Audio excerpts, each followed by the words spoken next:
hey guys, welcome back to the channel. Let's start with a new chapter of your class 12th employability skills, unit 5, that is green skills. तो यार ये सारे तुम्हारे text book के topics इस video के अंदर cover हो रहे होंगे. So let's start with our session 1, introduction. Our planet faces climate change and environmental damage due to pollution and overuse of natural resources.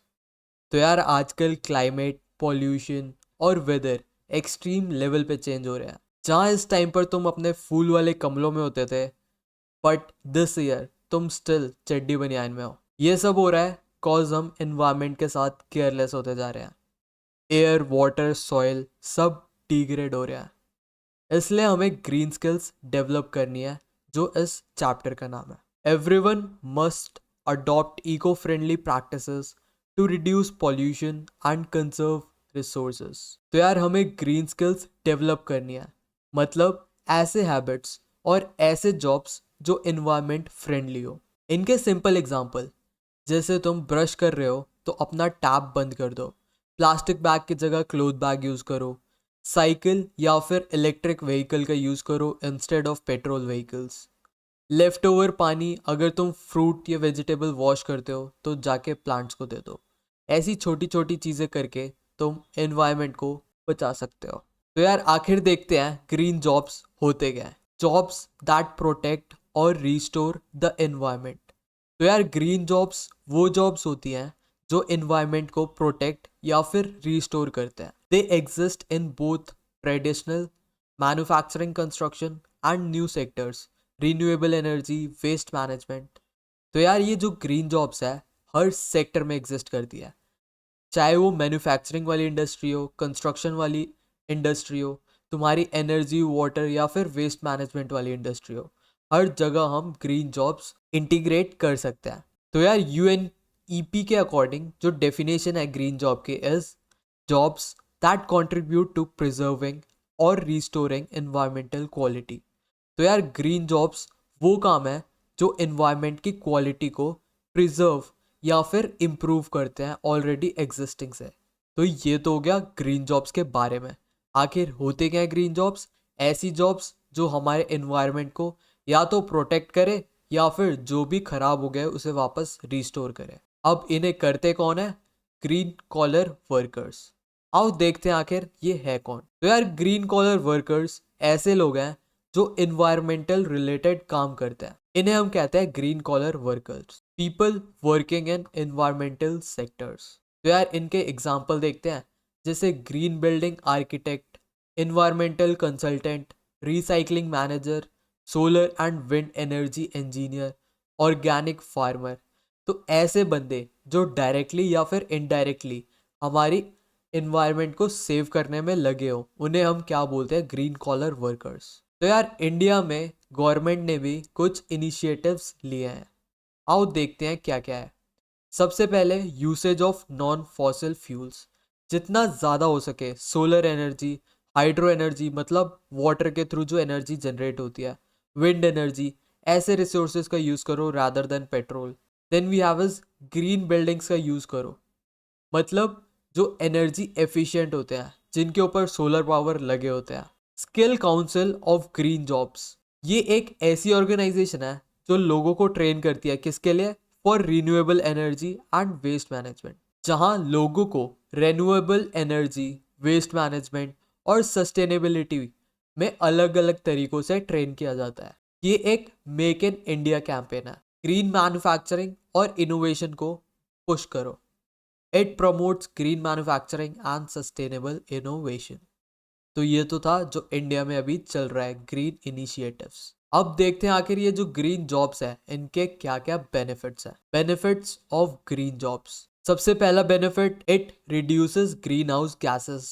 तुमने ईवीएस में बचपन में पढ़ा होगा ग्रीन हाउस गैसेस, जैसे कार्बन डाइऑक्साइड या फिर नाइट्रोजन डाइऑक्साइड, जो कि हीट को ट्रैप कर लेते हैं और ओजोन लेयर में होल हो गई हैं due to green house gases.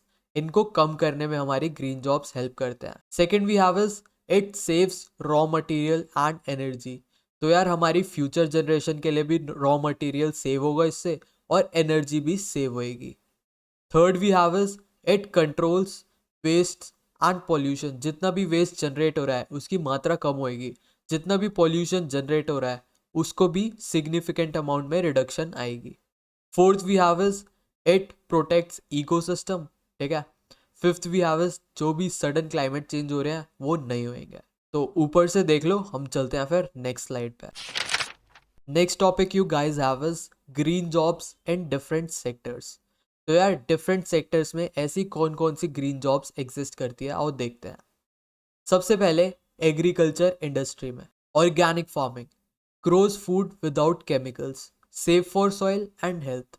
तो यार ऑर्गेनिक फार्मिंग तुमने सुनी होगी, ऐसी फार्मिंग होती है जिसमें हम कोई भी केमिकल यूज नहीं करते। इससे एक तो तुम्हारी सॉइल भी सेफ रहती है और तुम्हारी हेल्थ, क्योंकि तुम्हारी बॉडी में कोई भी केमिकल नहीं जा रहा, इसलिए तुम्हारी हेल्थ भी सेफ रहती है। FPOs farmer producer organisation. तो यार ये एक ऐसी ऑर्गेनाइजेशन है जो स्मॉल फार्मर्स को हेल्प करती है एक साथ काम करने में। इसके अंदर एग्रीकल्चर के अंदर ग्रीन जॉब्स क्या क्या इंक्लूड होती हैं, तुम्हारी ऑर्गेनिक फार्मिंग हो गई, पेस्ट मैनेजमेंट, पेस्ट मतलब ऐसे कीड़े जो तुम्हारे क्रॉप्स को खा जाते हैं, उनका मैनेजमेंट। फिर हो गया एग्रो वेस्ट, जितना भी वेस्ट जनरेट हो रहा है एग्रीकल्चर का उसे रीयूज करना। या फिर फार्म टूरिज्म, जो भी टूरिस्ट आए उन्हें फार्म दिखा के कोई ना कोई इनकम जनरेट कर कर फार्मर्स की हेल्प करना। तो ये तो हो गया एग्रीकल्चर इंडस्ट्री। अब देखते हैं ट्रांसपोर्टेशन इंडस्ट्री। तो यार ट्रांसपोर्टेशन सेक्टर में भी ग्रीन जॉब्स बढ़ रही हैं। Promoting energy efficient vehicles like CNG, electric और हाइब्रिड कार्स। तो यार अब तुम धीरे धीरे न्यूज़ में भी देखते होगे पेट्रोल कार्स धीरे धीरे बंद हो जाएंगी। अब सारी कार्स किस पे चलेंगी, या तो सीएनजी या फिर इलेक्ट्रिक हो जाएंगी या फिर हाइब्रिड मिक्स कर कर चलेंगी। Biofuel policy 2018। तो यार 2018 में बायोफ्यूल पॉलिसी लॉन्च हुई थी जिसमें एथेनॉल को एज अ बायोडीजल यूज किया जाएगा, प्रमोट किया गया था बहुत अच्छे लेवल पे by Nitin Gadkari ji. Third point we have is EESL electric vehicle programme. तो यार ये आखिर क्यों बना था, इससे हमारे जितने भी बैटरी वाले रिक्शा है, तुम्हारी टिर्रियाँ, उनको प्रमोट किया गया था। बट आज की डेट में ये इतने हो गए हैं कि प्रोज से ज़्यादा इनका कौन सा है। इनके वजह से कोई ना कोई एक्सीडेंट होता रहता है और ये गालियाँ सुनते रहते हैं। अगर तुम्हें ट्रांसपोर्टेशन इंडस्ट्री में घुसना है तो जाके इस कंपनी में अप्लाई कर देना, तुम्हें मज़ा आ जाएगा। Next we have is water conservation. तो यार वाटर सेक्टर में भी ग्रीन जॉब्स होती हैं, जैसे रेन वाटर हार्वेस्टिंग हो गया। रेन वाटर हार्वेस्टिंग पता है ना, जैसे बिल्डिंग के रूफ पे से पानी कलेक्ट कर कर फिर यूज़ करना। उसके बाद हो गया तुम्हारा बैम्बू ड्रिप इरिगेशन। बैम्बू से अगर रेन वाटर में पानी आ रहा है, कलेक्ट हो रहा है, तो उसे भी रिजर्व करके रखना।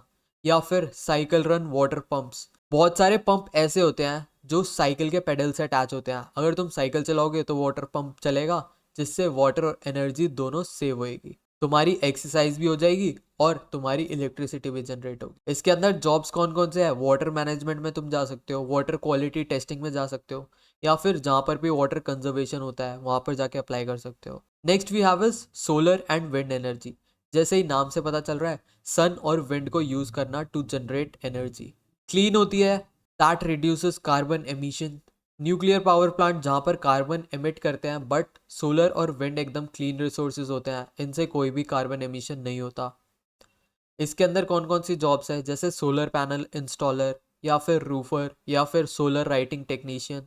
इन्हीं से रिलेटेड जितने भी जॉब्स है इसके अंदर लिखाना। उसके बाद हो गया इको टूरिज्म। इको टूरिज्म का मतलब होता है ऐसे ट्रैवल एक्सपीरियंसेस जो इन्वायरमेंट को हार्म ना करे। तो यार इसमें होता क्या है, ये टूरिस्ट को एजुकेट करते हैं कि कहीं तुम घूमने जाओ तो लोकल इकोनॉमी को हेल्प करो, रादर देन वहाँ गंद मचाओ, पोल्यूशन बढ़ाओ। तो इसके अंदर क्या क्या जॉब्स हो सकती हैं, अगर तुम किसी भी हिस्टोरिक प्लेस में गए होगे तो वहाँ तुमने गाइड्स देखे होंगे, eco tour guides, eco tourism operators, जो पूरा तुम्हें पैकेज प्लान करके देखते हैं, उन जॉब्स में तुम जा सकते हो। Next we have is building and construction. अब बिल्डिंग्स भी ग्रीन हो रहे हैं। ग्रीन मतलब एनर्जी एफिशिएंट डिज़ाइन हो गया उनका, या फिर सस्टेनेबल मटेरियल का यूज़ करके तुमने बिल्डिंग बनाई है, या फिर तुमने अपनी बिल्डिंग में वाटर सेविंग सिस्टम्स वगैरह इंस्टॉल करा लिए। IGBC that is Indian green building council. तो यार ये प्रमोट करता है ग्रीन बिल्डिंग की ट्रेनिंग और सर्टिफिकेशन प्रोग्राम। ये इको फ्रेंडली कंस्ट्रक्शन भी प्रमोट करता है। अब कंस्ट्रक्शन में ग्रीन जॉब्स कौन कौन से हो सकते हैं, तुम्हारे कंस्ट्रक्शन वर्कर्स हो गए, तुम्हारे लैंडस्केप डिज़ाइनर, तुम्हारे पार्क वगैरह डिज़ाइन करना, या फिर जो भी उसे बन चुके हैं उन्हें मेंटेन रखना, green maintenance staff. Next we have is solid waste management. यार हर दिन हम इतना वेस्ट जनरेट करते हैं, उसका मैनेज करने में भी बहुत सारे जॉब्स जनरेट होते हैं। इसके अंदर क्या क्या इंक्लूड होता है? तुम्हारा कलेक्ट करना सॉलिड वेस्ट को, सेग्रीगेट, अलग अलग कैटेगराइज करना। जैसे तुमने देखा होगा बहुत सारे कबाड़ी वाले भैया पन्नी अलग कर देते हैं, कार्डबोर्ड अलग कर देते हैं। Then we have is transportation, जो भी कलेक्ट हुआ है इधर से उधर ले जाना, और जो भी रिसाइकल या रीयूज़ हो सकता है उन्हें डिस्पोज करके यूज़ में लाना। तो इसके अंदर जॉब्स हो गई जैसे ई वेस्ट रिसाइकलिंग, तुम्हारा वेस्ट कंट्रोल, वेस्ट ऑडिटिंग, या फिर कंपोस्टिंग। तो ये सब थे तुम्हारे सॉलिड वेस्ट मैनेजमेंट के बारे में। Next we have is appropriate technology. Appropriate technology मतलब होता है स्मॉल स्केल और लोकली सूटेबल टेक्नोलॉजी को एनवायरमेंटली फ्रेंडली हो। जैसे तुम्हारे सोलर लैंप हो गए, ये एक टेक का यूज़ करके हम सोलर पावर यूज़ कर रहे हैं। तुम्हारे बायोगैस प्लांट्स हो गए, या फिर हैंड पावर्ड पंप, अपना हाथ का यूज़ करके तुम पंप यूज़ कर रहे हो, ये टेक से ही आया ना। उसके बाद तुम्हारे हो गए रेन वाटर फिल्टर्स। ये सारे किस कैटेगरी में आते हैं? तुम्हारे एप्रोप्रिएट टेक्नोलॉजी। इसके अंदर जॉब्स कौन कौन सी होती है? तुम्हारा बायोगैस प्रोड्यूस करना, सैनिटेशन वाले काम हो गए, तुम्हारे लाइटिंग वाले टेक वाले काम हो गए। तो ये सारे जॉब प्रोफाइल किसके अंदर आ सकते हैं? तुम्हारे एप्रोप्रिएट टेक्नोलॉजी में। So this was your session 1। जितने भी टॉपिक्स तुम्हारे टेक्स्ट बुक में गिवन है हमने काफ़ी डिटेल में कवर कर लिया। अब चलते हैं हम सेशन 2 पे, that is importance of green jobs. जो भी हमने जॉब्स देखी, अब उनका इम्पोर्टेंस हमें पढ़ना है। ग्रीन जॉब्स तो तुम्हें पता लग गया ना, ऐसे जॉब्स होते हैं जहाँ लोग एनवायरनमेंट के लिए काम करते हैं, जैसे पोल्यूशन कम करना, या फिर रिन्यूएबल एनर्जी यूज़ करना, वेस्ट मैनेज करना। ये ऐसे जॉब्स होते हैं जो एनवायरनमेंट, इकोनॉमी और सोसाइटी सबको सस्टेनेबल बनाते हैं। तो सबसे पहला importance is limiting green house gas emission. सबसे इंपॉर्टेंट, ग्रीन हाउस गैसेस तुम्हारी कौन कौन सी होती है? तुम्हारी कार्बन डाइऑक्साइड, तुम्हारी मीथेन, या फिर तुम्हारी नाइट्रियस ऑक्साइड, ओजोन हो गई, क्लोरोफ्लोरोकार्बन्स हो गई। ये सब तुम्हारी क्या है? Green house gases. ये गैसेस ज़्यादा हो जाए तो तुम्हारे अर्थ का टेम्परेचर बढ़ता जाता है, जिसे हम बोलते हैं ग्लोबल वार्मिंग। यह तुमने बचपन में पढ़ ही लिया होगा। ये गैसेस मेनली निकलती कहाँ से है? तो यार जितने भी तुम्हारे फॉसिल फ्यूल्स जलते हैं, व्हीकल से, तुम्हारी बिग बिग इंडस्ट्रीज से, वहाँ से ये गैसेस जनरेट होती है। तो ग्रीन जॉब्स हेल्प करता है इन गैसेस का एमिशन कम करने में। ये बोलता है कि क्लीन और रिन्यूएबल एनर्जी जैसे सोलर, विंड, हाइड्रो, इन सबको यूज़ करो, जिससे हमारा कार्बन फुटप्रिंट रिड्यूस होएगा। Second we have is minimising waste and pollution. जितना भी वेस्ट हम जनरेट कर रहे हैं और पॉल्यूशन जनरेट कर रहे हैं उन्हें कम करो। तो यार गोल सिर्फ रिसाइकल, रीयूज वगैरह नहीं है, हमें वेस्ट भी क्रिएट करना अवॉइड करना है।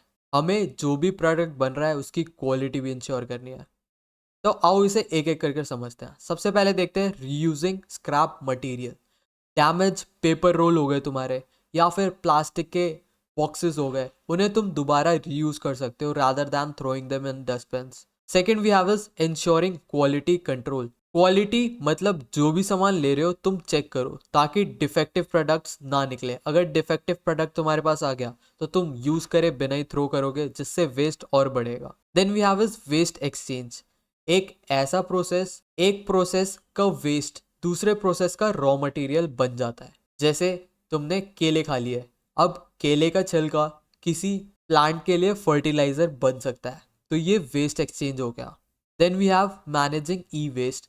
तुम्हारे पुराने फोन्स, लैपटॉप्स, टीवीज, इन सबको रिस्पॉन्सिबली रिसाइकल करो ताकि वेस्ट कम से कम जनरेट हो और जो भी चीज़ें यूज हो सकती हैं हो जाए। Fifth we have is use of eco friendly materials. जैसे बनाना लीव्स को यूज करो रादर दैन प्लास्टिक या फिर थर्मोकॉल प्लेट्स के लिए। ये इजीली डिस्पोज भी हो जाएंगे और नॉन टॉक्सिक भी होते हैं। Third we have is protecting and restoring ecosystem. तो यार इकोसिस्टम मतलब क्या होता है? लिविंग और नॉन लिविंग थिंग्स जो बैलेंस में एग्जिस्ट करते हैं। जब भी हम ज़्यादा पेड़ काटते हैं पॉल्यूशन बढ़ता है, तो बैलेंस टूट जाता है। Deforestation and pollution disturbs this balance. इससे होता क्या क्या है क्लाइमेट चेंज हो गए, तुम्हारे फ्लड्स हो गए, डिजास्टर हो गए, तुम्हारे टेम्परेचर का अप डाउन।